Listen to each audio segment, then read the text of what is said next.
Mr. A, entrepreneur. How are you? Great, thank you. For the beginning, tell us a little bit about yourself. Oh, where do I begin? I'm 75 years of age. I'm married. Been married 51 years. I have three children. I have 13 grandchildren and three great grandchildren. So we have, quite a tribe. Um, I like to play tennis. I like to box. I like to go to the gym. I like to enjoy myself. And I also am a 24/7 person, right? I've been in business now for 52 years. Amazing. How did you get started and what was the progression of your success? How did I get started? I went to, actually, when I left school at the age of 16, the headmaster or the principal said to me, Abramson, he says, you haven't got a chance in life because I didn't pay any attention to my studies. He says, you'll end up on the scrap heap. He was wrong. Then I went to a business college, probably learned nothing. And then I went to work in the family business. And I was full of great ideas. And, I used to say to my father, why don't we do this? Why don't we do that? And he just used to ignore me. And around about 3 months later, he would say, I've got a good idea. And it's what I'd told him 3 months earlier. We were always arguing and we didn't get on at all. And then one day he says to me, I haven't got the courage of my own convictions to go and get a job. So that was it. I was 19 years of age and I thought I was God's gift to the business world. So I started applying for jobs and I decided I'm going to get a job with training. So I go to all the major companies, people like IBM, Olivetti, the banks, the big food companies, and I go for 12 interviews. Every interview I went for, I went in a navy suit, a white shirt, and a blue tie. 12 times I got a letter back. Thank you very much indeed for your application, but on this occasion we can't give you the job.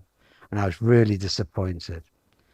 So then one day I saw an advert in the paper, do you want to earn £100 per week? If so, come along to this hotel for an interview at 9 o'clock in the morning.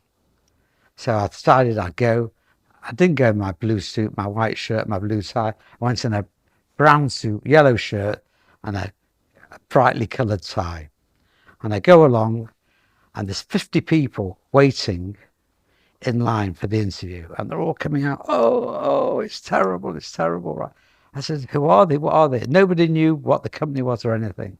So eventually it comes to my turn to go into the interview and I faced with these two fast talking American sales manager type people and they're firing questions at me 100 words a minute trying to unnerve me. After maybe half a minute I just banged my hand on the table. I said, stop the interview, I'll have the job. I didn't know who they were or what they were. To cut a long story short, it was a great company who gave me a great training in the stationery and office supply business. So this was my first start. And then, I was the first Jewish boy that had working in the company. And after about a month, the sales director phoned me up and says to me, are there any other boys in your area that want a job? I said, no, I'm one of a kind. So I progressed with these people from being a junior salesman to a salesman, to a branch manager, to a regional manager. And I was there for 4 years. Now, going back 50 odd years ago, I was earning £7,000 a year. £7,000 a year 50 years ago is probably the equivalent of $250,000, $300,000 a year now. So in 1972, I got married and I decided, along with one of the managers of this company, that we would start off our own business. So we started off our own business, but when you start off a business, there's no income, You have to go out and work very hard, right? Make sales. So we started off, and I think we started off with £5,000, right? I put £4,000 in, and my partner put £1,000 in. After 3 months, he said to me, "I can't survive anymore because there was no wages coming in." He says, "Can I have my £1,000 back?" Well, I'm very sorry. It's in fixtures and fittings, and it's in stock. So he said, "Well, yeah, I need the £1,000 back." So I went, had a friendly bank manager who lent me the £1,000, and we gave him the £1,000 back, and I repaid that money over a period of time. And we started off in the office supplies business, which was a very conservative business, right? Where people had been doing the same thing for many, many years. So I decided to come in and just revolutionize it a bit. And what I did is I offered a shopping basket of products. And my shopping basket of products was cheaper than anybody else's product. So people would come in and they would buy the shopping basket, and then they would then buy the other items where we made the margin on. We then built that business up over a number of years, in the 70s and in the early 80s. And then because I was working so hard around the clock, I suffered from what they call a duodenal ulcer, which was brought on by stress. To cut long story short, I had 3 operations in 3 years. And the doctor said to me after the 3rd operation, "If you don't slow down," he says, "you won't see 40. So I decided, the office supply business had now grown up a lot and had good management in there. I thought, okay, I'll leave that day-to-day running of that business to my management, and I'll just go out and do a few deals here and a few deals there." So I moved out, and I started a closeout business, which is buying end-of-range merchandise. That business started very slowly, but soon gathered pace, and we built up from wanting to do 1-2 deals a week. We were doing 10 deals a week, and we built up another big business.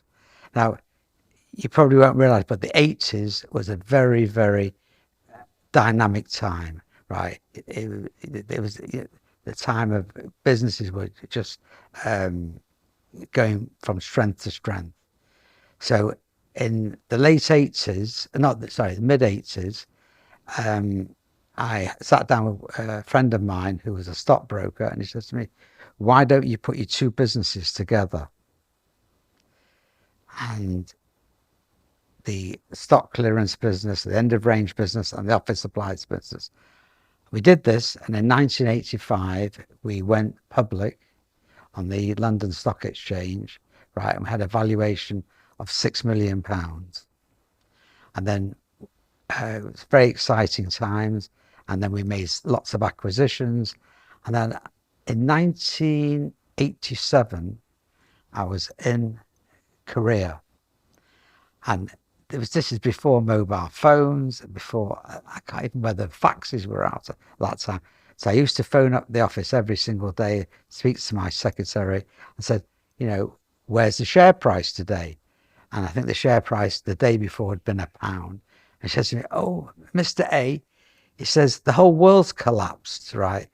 Right. The thing is, the share price is halved. It's 50p. And I'm absolutely devastated. So I was in the middle of a negotiation, and I thought, how on earth am I going to go back into that room? So I composed myself, and the guy was asking $5 a unit for something, and I wanted to pay $3 a unit. The thing is, I composed myself, and I, put this in another channel in my mind and got the $3. I decided at that time I wasn't really wanted to be at the vagaries of the stock market. So the market came back in 87, 88. And then we had an approach to buy our business in 1988 by a well-known entrepreneur of the 80s called James Gulliver. and we sold the business for £29 million. That was probably a big mistake because we had two offers on the table. One from a big multiple retailer who wanted an offered supplies business, but they didn't want me because I was too entrepreneurial. And then we had one from this guy, James Gulliver, who says to me, don't worry, Martin, I'm going to take you from the first division into the Premier League. So we did the deal with him, and it was a mixture of loan notes, preference shares, ordinary stocks, etc. If I'd have done the deal with the first people, we'd have been 10 times better off. But as I always say, you win some, you lose some. So we're now getting to bed with Mr. Gulliver, and he wanted to buy a retail chain. Within a few weeks, I bought him a retail chain, but he wasn't hands-on, and we never got decisions out of him, and he didn't pay attention to the business. After around about 2 years, I said, and our shares had gone down 75%. After 2 years, I said to him, enough's enough, right? I'm going to call an EGM and tell the shareholders, that you're not running the company properly. Because long story short, what happened then was he was a bit worried about the bad publicity, and we got our trading business back, the RMS International part of the business back. So then we came out of the public company, we built up the trading business, and the trading business then became from a stock clearance business into a regular supply business. And I brought in a partner. Well, he wasn't a partner at the time, but a very entrepreneurial young man, right, who over the years has grown that business from 4 or 5 million up to 100 million pound turnover. And we have offices in Boston, London, Manchester, Amsterdam, Melbourne, Hong Kong and Shanghai. And we have an international brand of toys and gifts and handicraft items. So then, as I did previously, I passed the management over to him, and then I started getting involved in various things, private, taking investments in companies, properties, etc. And I backed a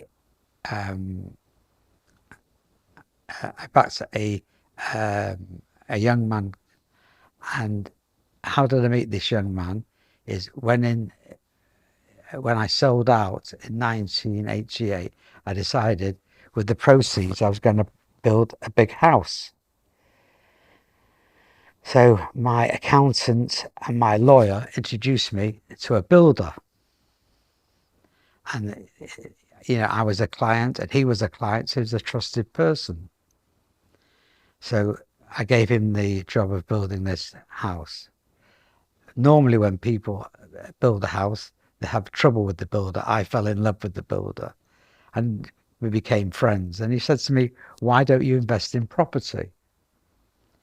So I said, I don't know anything about property. I thought, I know how to buy and sell, but I don't understand property. He said, we've got a development on the edge of a golf course. We're building 20 houses. So I thought to myself, golf course, house, residential on the edge of a golf course, you can't go wrong. So then I invested with him, and I invested 20% of my worldly wealth with him.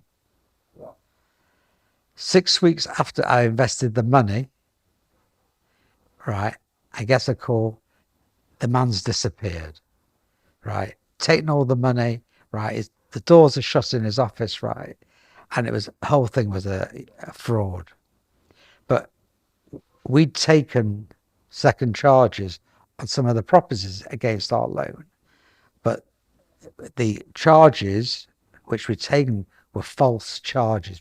He'd got higher valuations from his from the bank, right, by bribing the valuer, right, to borrow more money.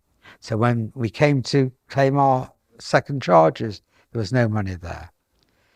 So what happens next is his financial director comes and he says to me, "I'm very sorry, Mr. A. I didn't know what was going on. This was something totally separate." He says, "I'm desolate now. I've got no job, got no nothing." And he said to me, "I promise you, I'll get your money back." I says, "Okay." So he says, "Can you give me an office and a job?" Right. So I gave him an office, and he was doing the financial records for our business. And he says to me, "I'll introduce a few two things." He says, "My wife's a lawyer, and she's very good, and she'll investigate what went wrong." Cut long story short, she sued the bank, and I got 50% of my money back. So that was one result. And then he starts introducing properties to me. I don't understand properties. Okay. So we've started off, we did a development for 100,000. We sold it for 150,000. Then we did one for 150,000, sold it for 200,000. Very quickly, very clean, great. And then one day he says to me, "I've got this really great deal, a shopping centre." And he said, "It's £2.5 million. I said, "Well, that's a lot of money." Right. He says, "If you can buy it for 2.1 or 2.3, it's a great deal because, there's good tenants on there and there's development potential." So I get on the phone to the owner. I said, "We'll give you £2 million and we'll complete in 3 weeks." Hadn't even seen it. Cut long story short, we bought the property, and then he brought me in a partner, and I was a partner with this other person. Because in property, it's easy to take partners. This was the start of an upward curve, and we were buying properties then for 3 million, 5 million, 10 million, and the banks at that time were lending 90%, 95%, and because he was the man of the moment, they were just throwing money at him. And he never wanted to sell, only wanted to buy. And I'm a trader, I like to buy and sell. So eventually, most of my money was, spare money was tied up in the property business. And I said to him, "It's enough. Thank you. It's enough." Right. Because he wants to do deals for 50 million, 100 million, etc. I says, "You've done very well together. Thank you very much. Right. We'll sell when the time's right. But if you want to do any other deals, do them by yourself." He says to me, "Mr. Ray, you've been very good to me. Whatever I do, you're in for 10% free of charge." He then goes on, does a few deals, I get the 10%. And then 2007 comes. And he's built up a portfolio of £1.2 billion. Okay, but 2007 came, and I said, "It's time, it's time we should be selling." And he agreed. So I decided then to emigrate.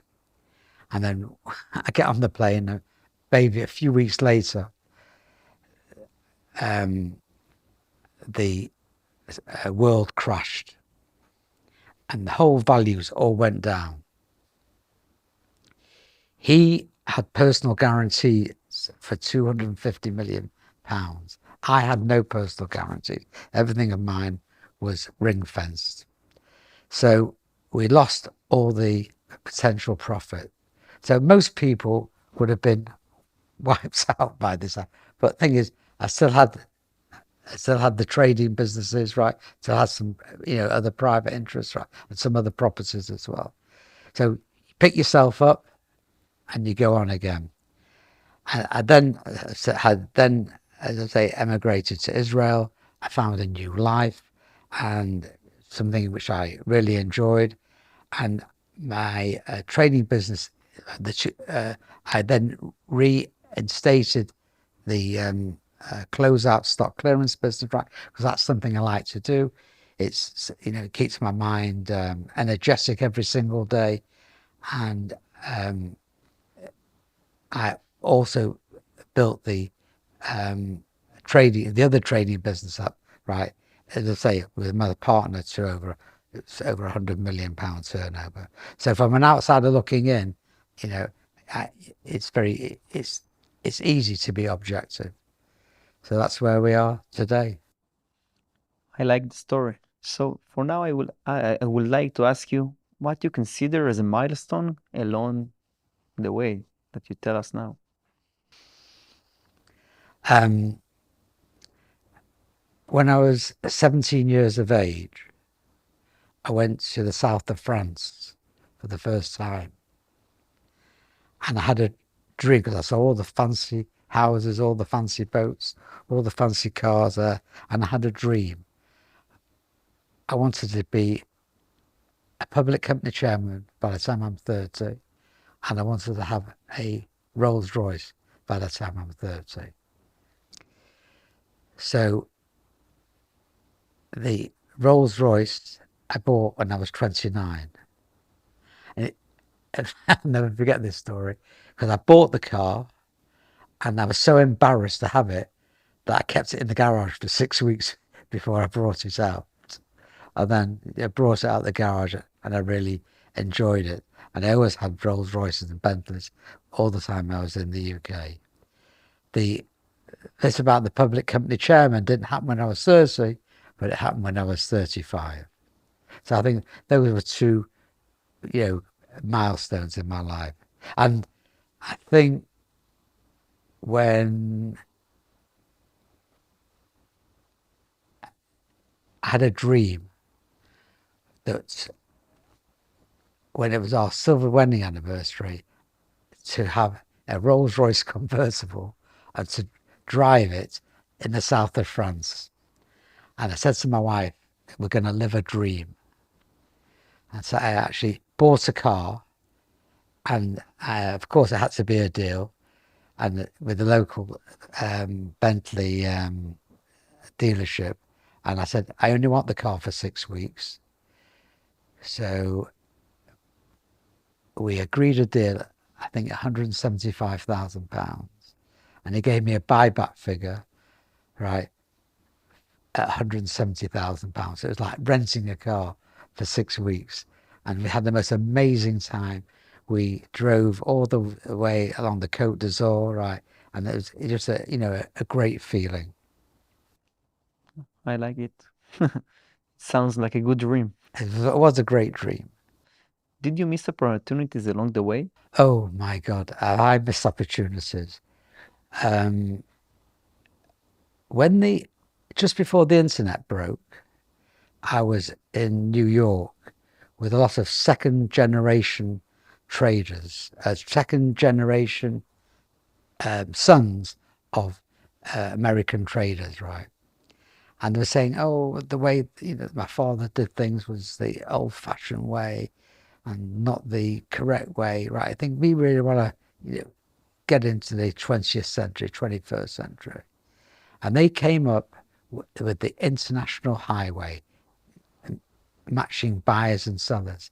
It was the forerunner to eBay, right? And they demonstrated the whole thing to me. I thought, oh my God, this is incredible. So they were looking for somebody to represent us in Europe. So I paid them $100,000 to buy the rights to Europe. I got on the plane, I thought, this is amazing. And I started a brand new company, but nobody understood what I had, right? People didn't have the foresight. And I was just 2 or 3 years too early, but I actually had eBay in my hand. And the second one was mobile phones. In 1985, when we were a public company, I had this man approach me and he says to me, I've got a great idea. He says, but I need somebody with your expertise and your credibility to launch it. So he says, would you sign a non-disclosure agreement? I said, yes, no problem. And it was just when mobile phones came out. And the first mobile phones that came out were like the Motorola bricks. But they weren't pan-European or the word global. So England works in England, Germany works in Germany, America works in America. He says the international businessman is going to have a need for this mobile phone. So he says, I've got an idea. He says the business is going to be called Rent-A-Phone, and the best locations are the main railway stations in the UK, Euston, King's Cross, St Pancras, and the airport terminals, Heathrow 1, 2 and 3, Manchester, Glasgow and Edinburgh. At that time, we had a non-executive director on our board, and his contacts were with the rail authorities and the air authorities. So put the ideas to the board. Within 6 weeks, we had all the sites. We had an investor meeting and we told the investors what we were doing. This was over lunch. The guys joined the lunch, ran out, and they bought the share. Over lunch, our share price doubled. So we now had this business called Rent-A-Phone. But what I didn't understand is in tech businesses, you lose money before you make money. So the first year we lost £700,000. And the financial director was telling us we're going to lose £2 million in the second year. And in the third year, you may break even. I couldn't understand that. So I said, we're gonna sell it. We sold the business and we got £700,000. The guy that bought the business lost 5 million the second year. He lost 3 million the third year. I think the fourth year he made 10 million. I was there right at the beginning of mobile phones. So, as I say, you win some, you lose some. Yes, you're right. Who is the most important person you met? Oh my God, that's an interesting question. Okay. President Bill Clinton. So I think my wife was the chairman of a charity, and when he finished his presidency, the charity invited him to do three benefit dinners, three charity dinners in the UK, one in Glasgow, one in Manchester, and one in London. And she was in charge of the one in Manchester. So it was a sellout event. We had, I think, 1,100 people there. And he arrives, and for 3 weeks beforehand, we'd had his Secret Service personnel tracking my wife, making sure everything was okay, security-wise.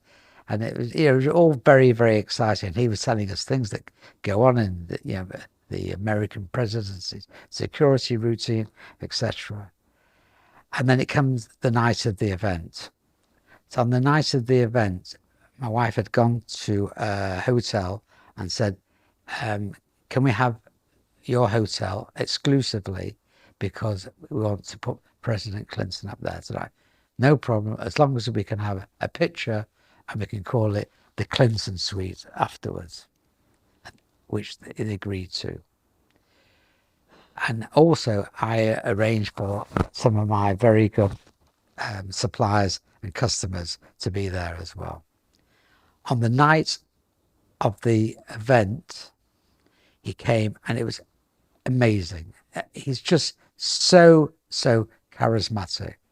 And, he has a reputation with the ladies, which is, famous.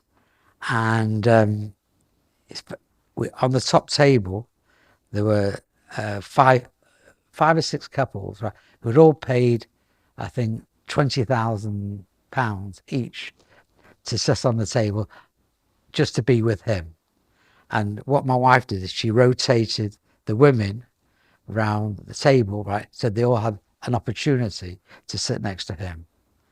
So what happens during the dinner is Clinton's here, my wife's here, And there's another girl here. And my wife, my friend leans back and says to me, is he doing to you what he's doing to me? And he was like rubbing his legs against the girls, right? This was typical President Clinton, right? Maybe we should take this out, I'm not sure. But then after that, the dinner finished at 11:30 and we went back to the hotel. And about 1:30 in the morning, the phone rings. Hi, Karen. Karen answered the phone. Hi, Karen. It's Dave here. The big man wants to have a drink with you. So Karen, she says, now I'm in bed. No, the big man wants to have a drink with you.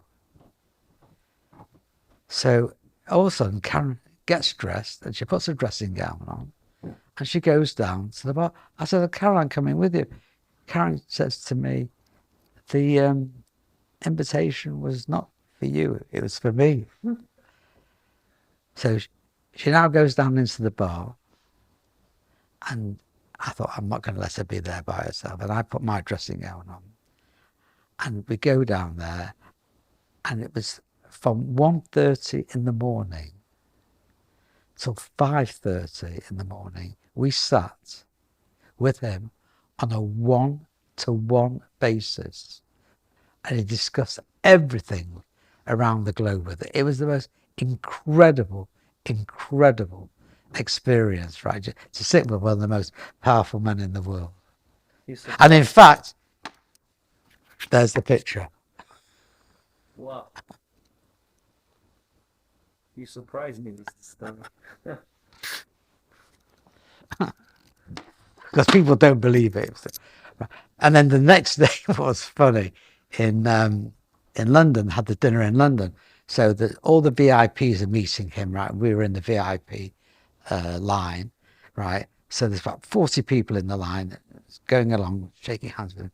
All of a sudden he goes, hi, how are you? He said, I didn't recognize you with your clothes on.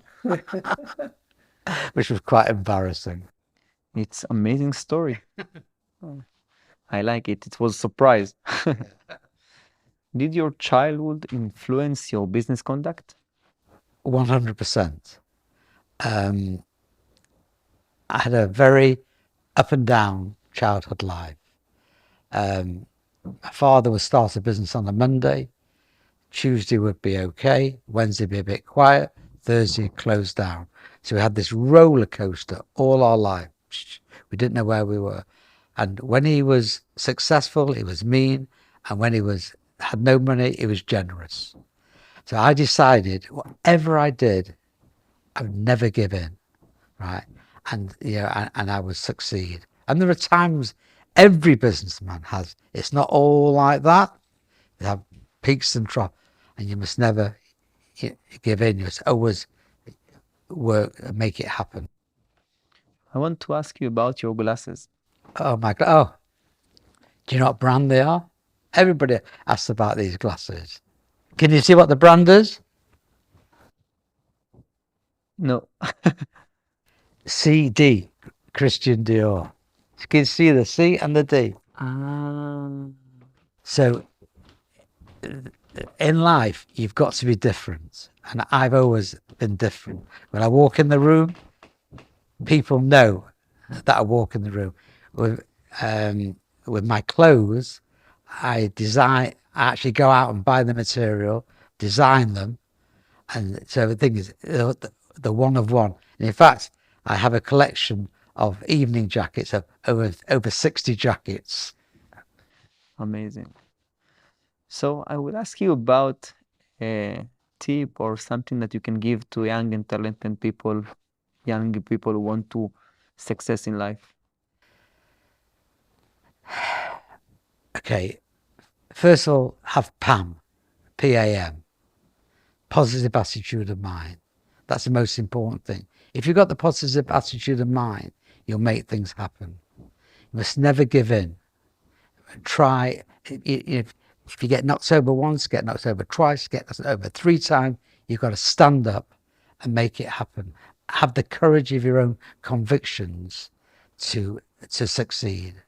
It's not easy today. Right? It was probably easier when I started up. It is much. I think it's harder today, but with technology, you can still. With technology changing, it can help you do what you want to do. Amazing. Thank you very much, Mr. Ray. I really appreciate everything. My pleasure. Thank you. Okay.